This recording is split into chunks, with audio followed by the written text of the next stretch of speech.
The planet Tyrant 4 hung in the darkness of space, cloaked in crimson clouds and swirling with acidic winds. Home to the mighty Zarkans, a species revered for their ruthless power and haunting beauty, Tyrant 4 was a place of both awe and terror. The Zarkans were a society obsessed with perfection, crafting creatures and machines that reflected their idealized image, angular, crystalline forms, shimmering in metallic tones, with a symmetry that inspired fear and admiration alike. They prided themselves on breeding warriors, animals, and guardians that mirrored this vision, beasts both beautiful and lethal, sculpted to intimidate as much as to protect. But there was one creature that did not fit this mold. Deep within the cavernous pits of Tyrant 4 lived a forgotten beast, a hulking, brutal creature known as the Elephant Beast. It towered over the other war beasts, with an ungainly shape that contrasted sharply against the sleek, elegant frames of the Zarkans' prized creatures. Its thick, leathery skin was marred by scars and rough patches, giving it a jagged, ancient look.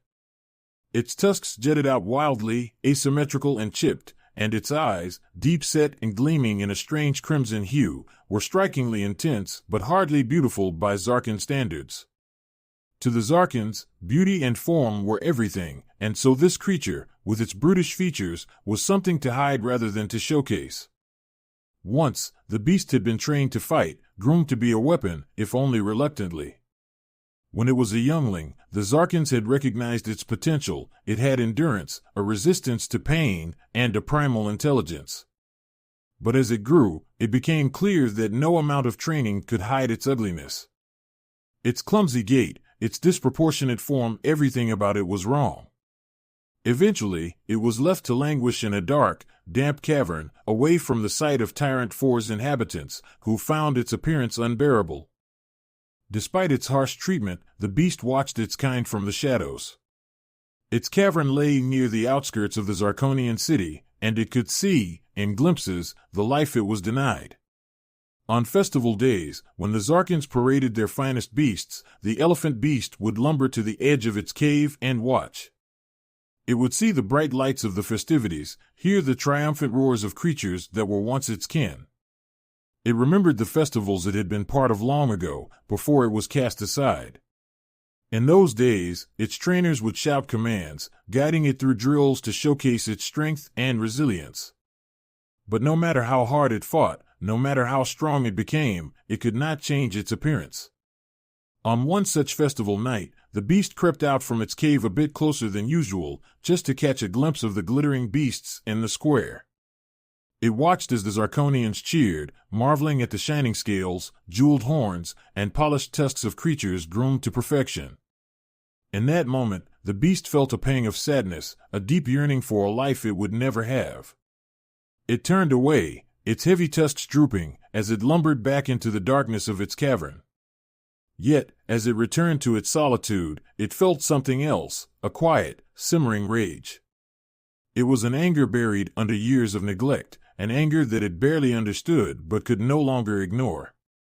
It knew it was powerful, it had never doubted that. It had been designed for battle, with claws and tusks that could tear through metal and bone alike, with strength that even the most revered Zarkan beasts would envy. But because of something as trivial as appearance, it had been dismissed, discarded like refuse. That night, for the first time, the beast let out a long, resounding roar, a sound that echoed through the barren valleys and resonated across the dark plains of Tyrant 4. Some of the Zarkan celebrants paused, momentarily unsettled by the unfamiliar, mournful sound, but soon dismissed it as the wind. The beast, however, knew better. It felt something shifting inside, a sense that perhaps one day, it would no longer be confined to the shadows. It knew its time would come. While Tyrant 4 celebrated, drunk on beauty and the illusion of safety, something ancient and malevolent stirred beyond the edges of Zarkan-controlled space. Far from Tyrant 4, hidden within the deep folds of spacetime, a dark rift known as the Star Maw yawned open. This rift was no ordinary anomaly, it was a gateway to a dimension steeped in shadows and nightmares, a place known among those who studied the cosmos as the Void of Malice. From this rift emerged the Karkanans, beings that defied natural form, shape-shifting specters of ethereal darkness with glimmers of harsh, unnatural light that pulsed within their bodies like dying stars. These creatures were older than memory, birthed from the cold abyss of the void, and driven by a single insatiable desire to consume and extinguish life. They traveled across galaxies, consuming the life energy of entire worlds, leaving nothing behind but emptiness. Now, they had set their sights on the Zarkan Empire, and their hunger was endless. The Zarkonian scouts, highly trained to detect disturbances in the fabric of space, were the first to notice the signs. They picked up strange readings on their radars, signals that matched no known cosmic pattern. Reports came in of strange psychic waves emanating from the far reaches of the galaxy, waves that caused nausea, paranoia, and hallucinations among the crew that dared venture too close. The Zarkonian leaders received the reports with skepticism, dismissing them as technical malfunctions or the result of deep space fatigue. But the Karkanans grew bolder, pushing farther into Zarkonian space with each passing day. Soon, Zarkan patrol ships went missing, and communication signals went dead, one by one, as if a dark fog were swallowing every attempt at resistance. Finally, the Zarkonian Council could no longer ignore the signs, and they convened a gathering in their grand, crystalline hall to discuss the threat. The disturbances reported by our scouts have disrupted communication in nearly a third of our territories, said High Commander Axion, his face shadowed and tense. Our beasts have not returned from missions. Something beyond our control is coming. But the council was divided.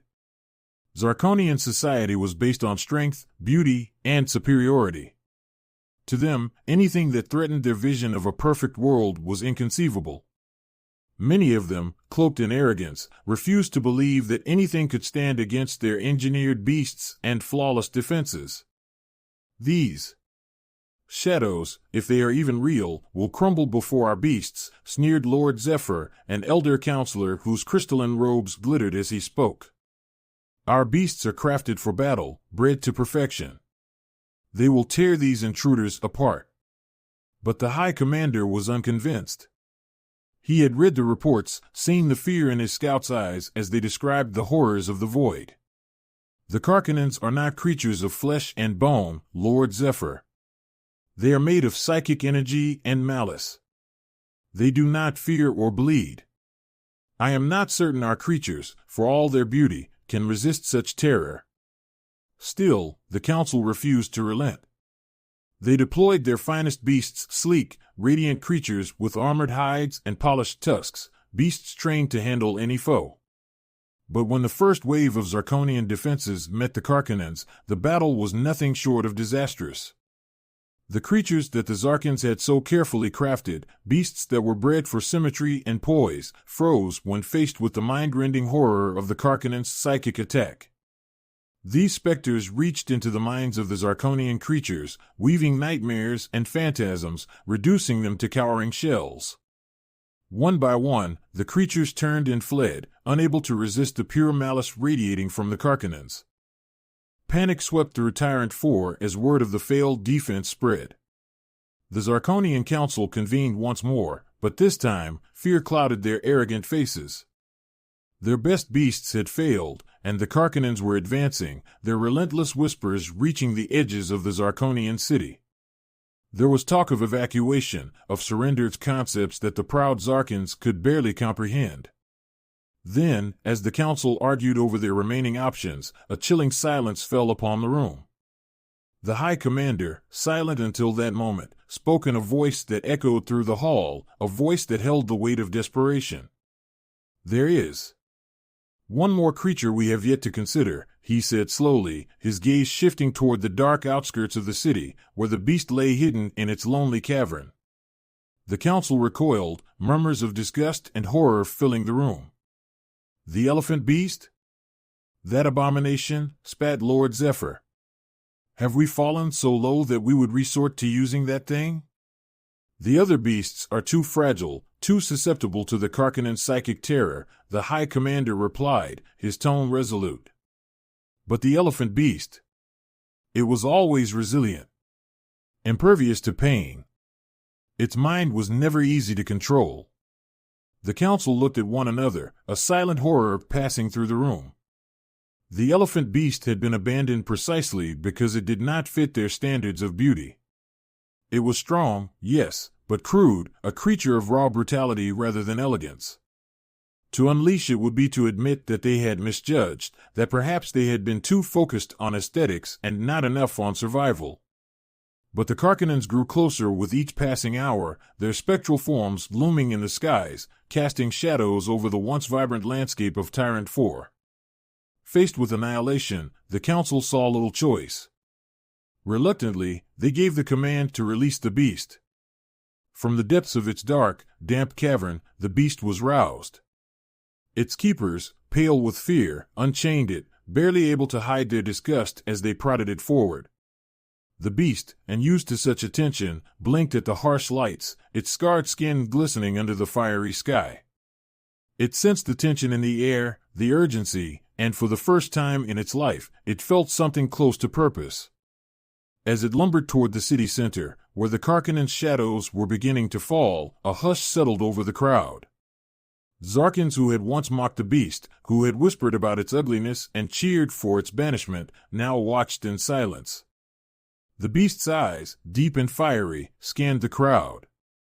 It felt their fear, their disgust, but it was no longer concerned. It had been summoned not for approval but for battle. And as it reached the edge of the city, where the Karkanans awaited with their soul-crushing whispers, the beast braced itself, tusks gleaming, claws poised. The Karkanans hissed, their psychic energy forming waves of darkness, pressing toward the beast like a suffocating fog. Yet the beast did not flinch. It moved forward, a single, unyielding force, its mind immune to the Karkanans' sinister whispers. The Zarkans watched in astonishment as their neglected creature advanced, unaffected by the psychic dread that had shattered their other beasts. In that moment, the beast became more than an outcast. It was the last hope of Tyrant 4. The skies above Tyrant 4 were thick with darkness, swirling with the ethereal shapes of the Karkanans, whose spectral forms glided soundlessly, casting long, twisted shadows over the trembling Zarkonian city. The landscape, once dotted with gleaming structures and towering spires, lay subdued under the weight of an unnatural silence as Zarkonians watched in anxious horror from behind the city's crystalline barriers. In the heart of this chaos, the beast stood alone, facing an onslaught that had decimated the rest of Tyrant 4's defenses. Its scarred, bulky form looked out of place amidst the sleek, shining city, its rough, leathery skin a stark contrast to the polished exteriors of its surroundings. It had been a creature neglected, hidden, unloved by the society that now looked to it as their last line of defense. The Karkanans moved closer, their forms flickering like shadows caught in a storm, pulsing with a dark energy that hummed through the air. Their whispers, a cacophony of broken, venomous voices, reached toward the beast, attempting to invade its mind with twisted thoughts, fragments of despair, and images of endless ruin. These were whispers that had set even the Zarkonians into panicked retreat, that had paralyzed the most powerful of the city's beasts with dread. Yet the beast held its ground, its eyes narrowing as it braced against the psychic assault. The Karkanan's psychic waves washed over it like a tide, their voices growing in intensity as they attempted to shatter the beast's resolve. But to their dismay, the beast barely seemed to notice. It shook its heavy head, tusks gleaming as it released a defiant, ear-splitting roar that reverberated through the land. The sound was raw, primal, and filled with a rage that startled the Karkanans. They paused, momentarily taken aback. The beast did not respond to terror, did not succumb to fear. It had spent its life in isolation, shaped by the rejection and hatred of its own kind. It had nothing left to fear. Then, with a lumbering step forward, it began its charge.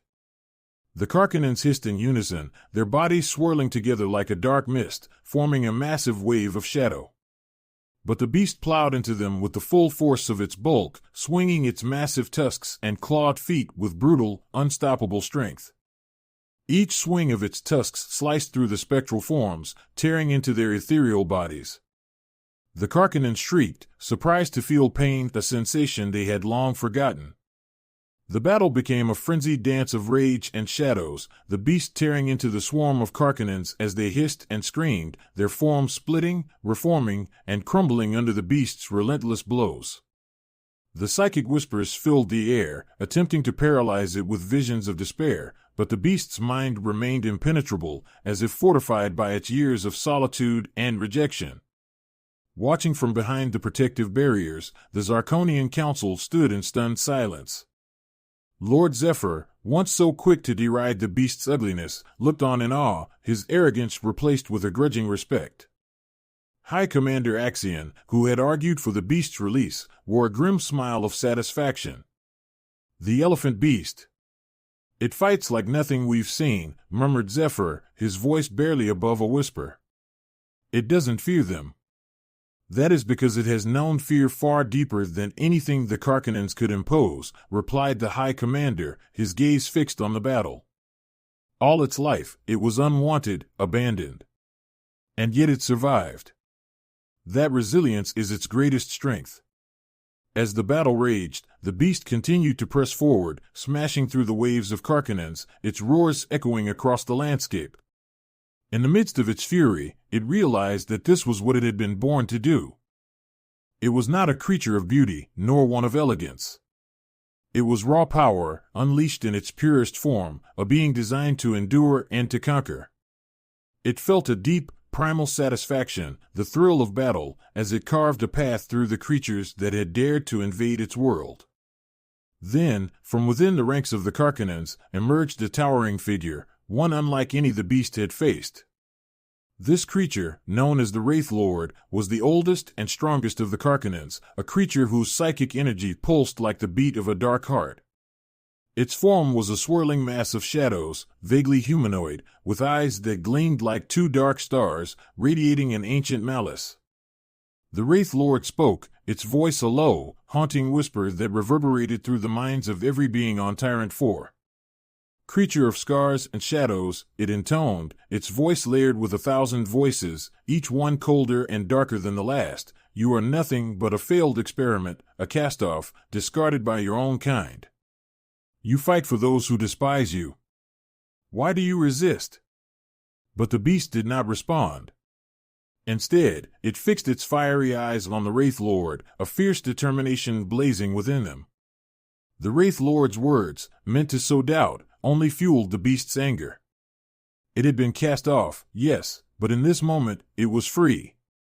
Free of the disdain of its creators, free of the expectations it could never meet, free to unleash its true self. It let out another roar, shaking the ground beneath it as it charged toward the Wraith Lord.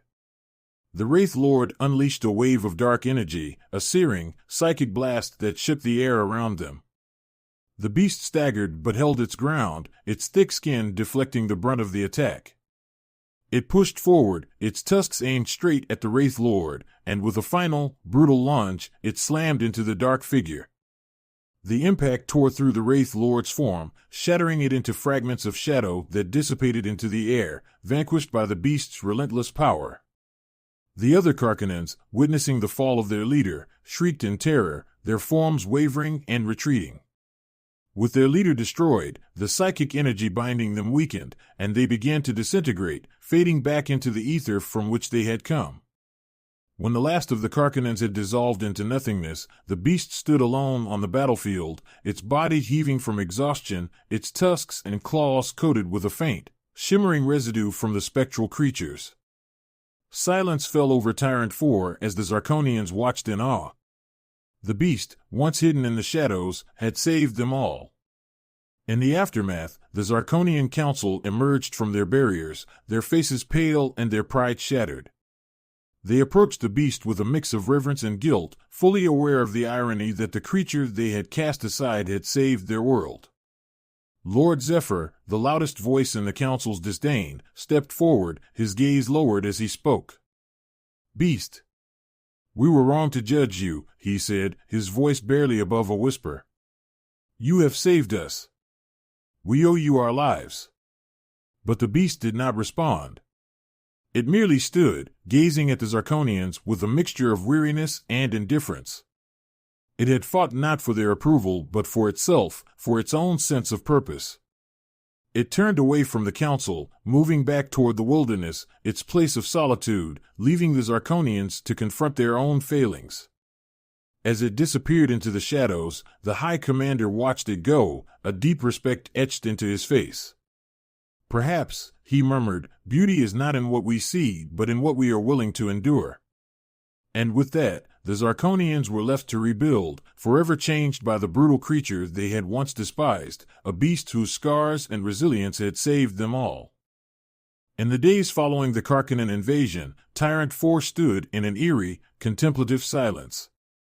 Where once the Zarkonian streets had been filled with vibrant celebrations of beauty and triumph, now there was a humble reverence in the air.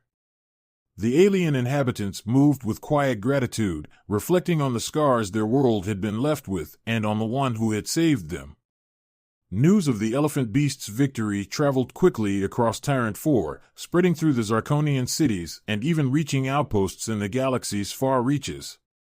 Zarkonian historians documented the events of the battle in their archives, carving into the crystal walls of their records the tale of the ugly guardian who had stood against the darkness.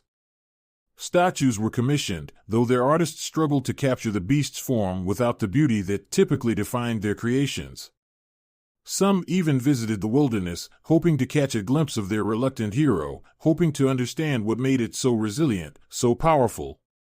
But the beast had retreated to the farthest edge of Tyrant 4, where deep, shadowed valleys met jagged, misty mountains. It wandered alone once more, its thoughts haunted not by the disdain it had known but by a strange new feeling, a satisfaction that it couldn't quite understand.